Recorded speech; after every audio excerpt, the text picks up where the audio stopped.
ഇന്നേക്ക് 31 വർഷം മുമ്പ് 1994 ഇന്ത്യയുടെ ചരിത്രത്തിലെ പ്രാധാന്യമർഹിക്കുന്ന ഒരു ദശാബ്ദം. നമ്മൾ 91 മാത്രമാണ് ലിബറലൈസേഷൻ, പ്രൈവറ്റൈസേഷൻ, ഗ്ലോബലൈസേഷനിലേക്ക് എത്തിയത്. അതിനുശേഷം 3 വർഷം മാത്രം എത്തി നിൽക്കുന്ന സന്നിഗ്ധ ഘട്ടം. ഇന്ത്യക്കെതിരെ പാകിസ്ഥാൻ അന്താരാഷ്ട്ര തലത്തിൽ ഒരു ഡിപ്ലോമാറ്റിക് ഒഫൻസീവ് നടത്തുന്നു. ഇന്ത്യയെ ഒറ്റപ്പെടുത്താനും ഇന്ത്യയുടെ അന്താരാഷ്ട്ര തലത്തിലെ ഇമേജിനെ ഇടിച്ചു കാണിക്കാനും പാകിസ്ഥാൻ യുണൈറ്റഡ് നേഷൻസ് UNCHR അഥവാ United Nations Commission for Human Rights അതിശക്തമായ നീക്കം ഇന്ത്യക്കെതിരെ നടത്തുന്നു. അന്ന് ഓർഗനൈസേഷൻ ഓഫ് ഇസ്ലാമിക് കൺട്രീസ് OICയുടെ പിന്തുണയോടുകൂടി UNCHRൽ പാകിസ്ഥാൻ ഒരു റെസല്യൂഷൻ ഇന്ത്യയെ അപലപിച്ചുകൊണ്ട് കണ്ടം ചെയ്യാൻ നീക്കും. അഥവാ അത് സംഭവിച്ചിരുന്നെങ്കിൽ UN സെക്യൂരിറ്റി കൗൺസിലിലേക്ക് അത് പോകുമായിരുന്നു. ഇന്ത്യക്ക് സാമ്പത്തികമായി വലിയ തിരിച്ചടി അന്താരാഷ്ട്ര മേഖലയിൽ കിട്ടുമായിരുന്നു. കാശ്മീർ വിഷയത്തെ അന്താരാഷ്ട്രവൽക്കരിക്കാൻ പാകിസ്ഥാന് കിട്ടുന്ന ഏറ്റവും നല്ല അവസരവുമായിരുന്നു അത്. ഇന്ത്യ നേരിട്ട ഏറ്റവും വലിയ പ്രതിസന്ധികളിൽ ഒന്നായിരുന്നു അന്താരാഷ്ട്ര തലത്തിൽ നോക്കിയാൽ ഈ 1994 പ്രശ്നം. യഥാർത്ഥത്തിൽ സാമ്പത്തിക രംഗത്ത് തിരിച്ചു വന്നുകൊണ്ടിരിക്കുന്ന ആ സർക്കാരിന്, നരസിംഹറാവു സർക്കാരിന്, മൻമോഹൻ സിംഗ് സാമ്പത്തിക കൈകാര്യം ചെയ്യുന്ന സർക്കാരിന് രണ്ടാമതൊന്ന് ആലോചിക്കേണ്ടി വന്നില്ല എന്ത് ചെയ്യണമെന്ന്.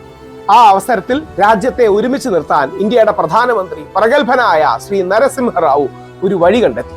നരസിംഹറാവു പ്രതിപക്ഷത്തെ നേതാവായിരുന്ന, പ്രതിപക്ഷത്തെ ഏറ്റവും മികച്ച പ്രഭാഷകനായിരുന്ന, ഒപ്പോസിഷൻ ലീഡർ ആയിരുന്ന സാക്ഷാൽ അടൽ ബിഹാരി വാജ്പേയി, പിന്നീട് ഇന്ത്യയുടെ പ്രധാനമന്ത്രിയായ ഭാരതരത്നയായ അടൽ ബിഹാരി വാജ്പേയിയെ സമീപിക്കുകയും അടൽ ബിഹാരി വാജ്പേയിയുടെ ഇന്ത്യയുടെ നിലപാട് അന്താരാഷ്ട്ര തലത്തിൽ ഉയർത്തിക്കാട്ടണം എന്ന് പറയുകയും ചെയ്തു. ഒന്ന് ആലോചിച്ച് നോക്കുക, കോൺഗ്രസും BJP ഒക്കെ രണ്ടാമതല്ലേ?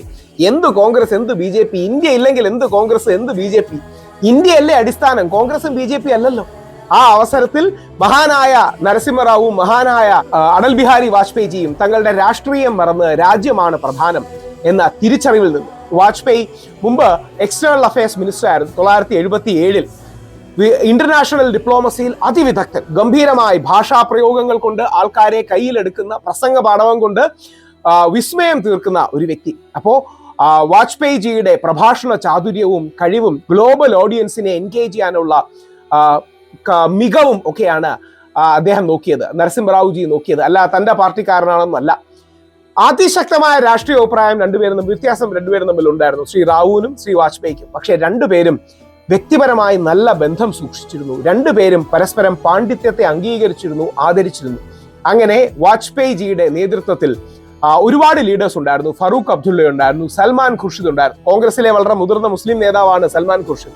പക്ഷേ വാജ്പേയിജിയുടെ താഴെ വാജ്പേയിജി ലീഡ് ചെയ്യുന്ന ഡെലിഗേഷന്റെ ഭാഗമായി അദ്ദേഹവും ഫറൂഖ് അബ്ദുള്ളയും എല്ലാം പോയിരുന്നു. എന്നിട്ട് നമ്മൾ ഇറാനിൽ നിന്ന് അടക്കം വ്യത്യസ്ത രാജ്യങ്ങളിൽ നിന്ന് നമ്മൾ അതിശക്തമായ രീതിയിൽ ഇന്ത്യക്ക് വേണ്ടി പിന്തുണയുമായി മുമ്പോട്ട് പോയി. കാശ്മീരിനെതിരെയുള്ള നീക്കം, ഇന്ത്യക്കെതിരെയുള്ള നീക്കം പാകിസ്ഥാന് വിജയിക്കാൻ കഴിഞ്ഞില്ല. ആ പാകിസ്ഥാന് വിജയിക്കാൻ കഴിയാത്ത അവസ്ഥയിൽ ഇന്ത്യ ഒരു വലിയ വിക്ടറിയാണ് ലോകതലത്തിൽ നേടിയത്. സമാനമായൊരു അനുഭവമാണ് നമുക്കിപ്പോൾ ഉണ്ടാകുന്നത്. ശശി തരൂർ അല്ലാതെ ആരാണ് ഇന്ത്യയെ നയിക്കേണ്ടത്? ഏകദേശം 6-7 വ്യത്യസ്ത ഡെലിഗേഷൻ ഉണ്ട്. ചില ഡെലിഗേഷനെ കനിമൊഴി അടക്കം വ്യത്യസ്ത പ്രതിപക്ഷ പാർട്ടികളും ഭരണപക്ഷ പാർട്ടികളും ഒക്കെ ലീഡ് ചെയ്യുന്നു. ഇതിലെ ഏറ്റവും പ്രധാന ഡെലിഗേഷൻ എങ്ങോട്ടാണ്? സംശയമൊന്നുമില്ല, US തന്നെയാണ്, അമേരിക്കയിലേക്ക് തന്നെയാണ് ഏറ്റവും പ്രധാന ഡെലിഗേഷൻ വരുന്നത്. ആ ഡെലിഗേഷനെ ലീഡ് ചെയ്യാൻ പ്രത്യേകിച്ച് അമേരിക്കയാണ് ഇന്റർനാഷണൽ കമ്മ്യൂണിറ്റിയുടെ കോർണർ സ്റ്റോൺ. ലോകത്തിലെ ഏറ്റവും ശക്തിയും സാമ്പത്തിക മൈറ്റുമുള്ള രാജ്യം അമേരിക്ക തന്നെയാണ്, സംശയമൊന്നുമില്ല. ഈ ഡെലിഗേഷനിൽ എവിടെയും ചൈനയിലേക്ക് പോകുന്നവരുടെ പേര് കണ്ടില്ല. ഒരുപക്ഷെ പിന്നീട് അത് വരുമായിരിക്കും, അല്ലെങ്കിൽ ഞാൻ മിസ് ചെയ്തതായിരിക്കാം. അപ്പോൾ America, Russia, OIC Nations, middle east, അതായത് ഇവരൊക്കെ പ്രധാനമാണ്. ഇതിലെ ഏറ്റവും പ്രധാനപ്പെട്ട ഡെലിഗേഷൻ നയിക്കുന്നത് ശ്രീ ശശി തരൂറാണ്. OIC അടക്കമുള്ള പ്രതിപക്ഷ നിരയിലെ വിദഗ്ധരായ നേതാക്കളും. ശ്രീ ശശി തരൂർ യഥാർത്ഥത്തിൽ ഒരു രണ്ടാം വാജ്പേയി ആയി ഇന്ത്യക്ക് വേണ്ടി ആ പടപൊരുതി നമ്മൾ ജയിക്കാൻ ആഗ്രഹിക്കണം. കക്ഷി രാഷ്ട്രീയമൊക്കെ പിന്നെ, കോൺഗ്രസിന്റെ വജ്രായുധമായ ആ ശശി തരൂറിനെ ഉപയോഗിക്കാൻ കോൺഗ്രസിന് കഴിയുന്നില്ലെങ്കിൽ അവരുടെ തെറ്റാണ്. കോൺഗ്രസ്സുകാരത് പറഞ്ഞു തിരുത്തണം. ഇത്തരം വിഷയങ്ങൾ നമ്മൾ രാഷ്ട്രീയം നോക്കരുത്. പാകിസ്ഥാൻ ഇന്ത്യ ആക്രമിച്ചപ്പോൾ യഥാർത്ഥത്തിൽ ഇന്ത്യയിൽ, ശിഷ്യ കേരളത്തിൽ ഇസ്ലാമോഫോബിയ തടയുന്നതിൽ ഏറ്റവും വലിയ പങ്ക് വഹിച്ചത് ആരാണ്? BJP-കാരനായ മേജർ രവിയാണ്. മേജർ രവിക്ക് വേണമെങ്കിൽ മിണ്ടാതിരിക്കായിരുന്നല്ലോ. മേജർ രവിക്ക് ഐക്യത്തിന്റെ സ്വരം പറയേണ്ട ആവശ്യമില്ലായിരുന്നല്ലോ. അദ്ദേഹത്തിലെ രാജ്യസ്നേഹിയാണത് പറയുന്നത്. അദ്ദേഹത്തിലെ ഇന്ത്യ ഭക്തനാണ്. ഇന്ത്യ എന്ന മഹാരാജ്യത്തോടുള്ള ഇഷ്ടമാണ്. അദ്ദേഹത്തിന് മിണ്ടാതിരിക്കാം, അദ്ദേഹത്തിന് ഇസ്ലാമോഫോബിയെ കുത്തി നിറയ്ക്കുന്നെങ്കിൽ കുത്തി നിറച്ചോട്ടെ എന്ന് വിചാരിക്കാം. അത് ചെയ്യാത്ത മേജർ രവിയും സ്വന്തം അച്ഛൻ മരിച്ചിട്ടും ആരതിയും സ്വന്തം ഭർത്താവ് മരിച്ചിട്ട് ഹിമാൻഷിയും ഈ രാജ്യത്തെ ഒരുമിച്ച് നിർത്തുന്നത് രാഷ്ട്രീയ താല്പര്യം കൊണ്ടല്ല. ഈ രാജ്യത്തോട്, നമ്മുടെ ഇന്ത്യ മഹാരാജ്യത്തോട് മതസൗഹാർദ്ദത്തോടുള്ള താല്പര്യം കൊണ്ടാണ്. ഇതേപോലെ നമ്മുടെ ശ്രീ മേജർ രവി യുദ്ധസമയത്ത് ചെയ്ത അതേ മഹത്തരമായ കർത്തവ്യമാണ് ശ്രീ ശശി തരൂർ ഒരു സെന്റർ മറുഭാഗത്ത് നിന്ന് ചെയ്തത്. അതായത് മേജർ രവി ഒരു സെന്റർ റൈറ്റ് BJP വ്യക്തിയാണ്. എന്നാൽ നേരെ തിരിച്ച് ഒരു സെൻട്രിസ്റ്റായി നിന്നുകൊണ്ട് എല്ലാവരെയും ഒരുമിപ്പിക്കാൻ അദ്ദേഹത്തിന് കഴിയും. സെന്റർ ലെഫ്റ്റ് നിൽക്കുന്ന കോൺഗ്രസിലെ ഒരു വ്യക്തിയാണ് ശശി തരൂർ. എന്നാൽ മധ്യഭാഗത്ത് നിന്ന്, സെന്ററിൽ നിന്ന് എല്ലാവരെയും ഒരുമിപ്പിക്കാൻ ശശി തരൂറിന് കഴിയും. ഇന്ത്യയുടെ നിലപാട് ലോകത്തിന്റെ ഫ്രണ്ടിൽ ഏറ്റവും നന്നായിട്ട് വെച്ച് ആരാണ്? സംശയമൊന്നുമില്ല, ശശി തരൂറാണ്. ഇവർക്കൊക്കെ ഈ TV ചാനലിലൊക്കെ പോയി അതിശക്തമായി വാദിക്കാൻ ഇവർക്ക് കാശൊന്നും കിട്ടിയിട്ട് പോകുന്നതല്ല.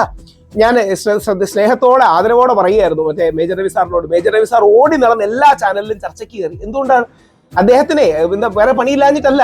പക്ഷേ ഈ രാജ്യത്ത് അങ്ങനെ ഒരു ഇസ്ലാമോഫോബിയ വളരരുത്, ഹിന്ദു മുസ്ലിം ഐക്യം തകരരുത്, ആ ഉദ്ദേശം കൊണ്ടാണ് ശ്രീ ശശി തരൂർ ഇന്ത്യക്ക് വേണ്ടി കേരളത്തിലും ഇന്ത്യയിലും അന്താരാഷ്ട്ര തലത്തിലും ആ രീതിയിൽ നിലപാടെടുത്ത് ഇന്ത്യയുടെ സ്വരം ഉച്ചൈസ്തരം കേൾക്കണമെന്ന് ആഗ്രഹിക്കുന്നത് ഈ രാജ്യത്തോട് സ്നേഹമുള്ളതുകൊണ്ടാണ്.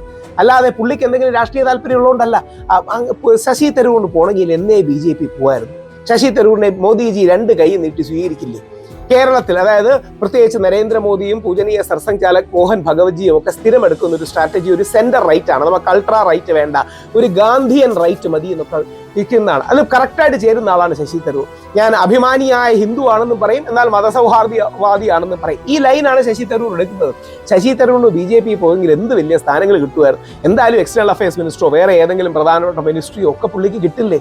പുള്ളിക്ക് പോയ എന്തെങ്കിലും നഷ്ടമുണ്ടോ? പുള്ളി BJPയുടെ കാൻഡിഡേറ്റ് ആയിട്ട് BJP തിരുവനന്തപുരത്ത് നിന്നാൽ ജയിക്കില്ലേ?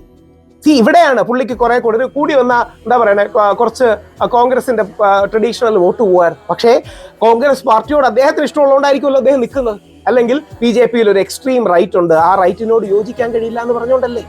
യഥാർത്ഥത്തിൽ ശശി തരൂരിനെ അടക്കം ചേർത്ത് പിടിച്ച് ആഘോഷിക്കുക. ആ ശശി തരൂർ ഈ രാജ്യത്തിന്റെ അഭിമാനമാണ്. ലോകതലത്തിൽ പാകിസ്ഥാനെ ഒറ്റപ്പെടുത്തി ഇന്ത്യയുടെ പട നയിച്ച് അമേരിക്കയിലടക്കം ശശി തരൂറും എല്ലാ ടീം അംഗങ്ങളും കൂടെയുള്ള എല്ലാ ടീമിലെ ലീഡേഴ്സും ജയിച്ചു വരട്ടെ. അതാണ് നമ്മൾ പ്രാർത്ഥിക്കേണ്ടത്. രാഷ്ട്രീയം പിന്നെ രാഷ്ട്രമാദ്യം. രാജ്യമുണ്ടെങ്കിലേ കോൺഗ്രസും BJPയും ഉള്ളൂ. ഇത് നമ്മൾ മറക്കരുത്. ആ മറക്കാതിരിക്കാൻ മുമ്പ് വാജ്പേയിജി ചെയ്ത, ഇന്ന് ശശി തരൂർജി ചെയ്യാൻ പോകുന്ന മഹത്തരമായ കർത്തവ്യം നമുക്ക് ചെയ്യാം. രാഷ്ട്രീയം പിന്നെ രാഷ്ട്രമാദ്യം, കക്ഷി രാഷ്ട്രീയം പിന്നെ രാജ്യമാദ്യം. ഈ തിരിച്ചറിവ് നമുക്ക് ഉണ്ടാകട്ടെ. അതൊരു ഫാഷനബിൾ ഡയലോഗ് അല്ല, അതൊരു തെള്ളല്ല. അത് പ്രായോഗിക ജീവിതത്തിൽ നമ്മൾ കാണിക്കുന്ന കാര്യങ്ങളാണ്. അത് യഥാർത്ഥ ജീവിതത്തിൽ നമ്മൾ പ്രയോഗിക്കേണ്ട കാര്യങ്ങളാണ്. ആ പ്രയോഗത്തിൽ നമ്മൾ തിരിച്ചറിയണം. അങ്ങനെ ഒരുപാട് പേര് അൺസെൽഫിഷായി നിൽക്കുന്നതുകൊണ്ടാണ് നമ്മുടെ രാജ്യം നിൽക്കുന്നത്.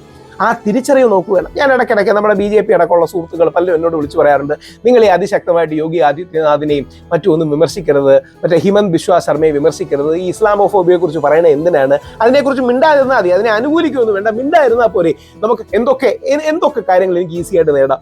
നമ്മുടെ കർണാടകത്തിലെ MP നമ്മുടെ തേജസ്വി സൂര്യ പറയുന്ന പോലെ മുസ്ലിം സ്ത്രീകളെ മോശമായി പറഞ്ഞ് അറബി സ്ത്രീകൾക്ക് ഓർഗാസം ഉണ്ടാകാറില്ല എന്നൊക്കെ പറഞ്ഞ് അവരെ വെറും പെറ്റുകൂട്ടുന്ന ഫാക്ടറിയാണെന്നൊക്കെ പറഞ്ഞാലേ ഈസി അല്ലേ? ഒരു വലതുപക്ഷത്തോ തീവ്ര വലതുപക്ഷത്തോ വളരാൻ എളുപ്പമല്ലേ? കുറച്ച് ഇസ്ലാമോഫോബി പറഞ്ഞാൽ പോരെ. അല്ലെങ്കിൽ പോട്ടെ, മിണ്ടാതെങ്കിലും ഇരുന്നാൽ പോലെ. കേരള സ്റ്റോറി വരുമ്പം അങ്ങനെ സത്യങ്ങൾ ഉണ്ടാവാം എന്നൊക്കെ അവിടെ ഇവിടെയും തൊടാതെ പറഞ്ഞാൽ പോരെ.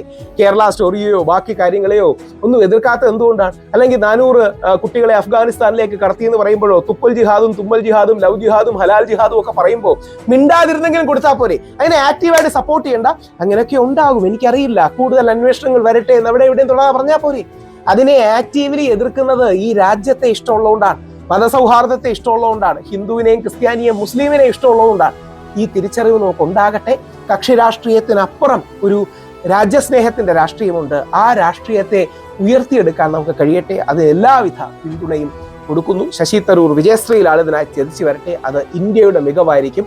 അത് എല്ലാ പാർട്ടികൾക്കും കൂടെ നന്മയുണ്ടാക്കും. കക്ഷി രാഷ്ട്രീയമല്ല, രാജ്യമാണ് പ്രധാനം. ജയ് ഹിന്ദ്.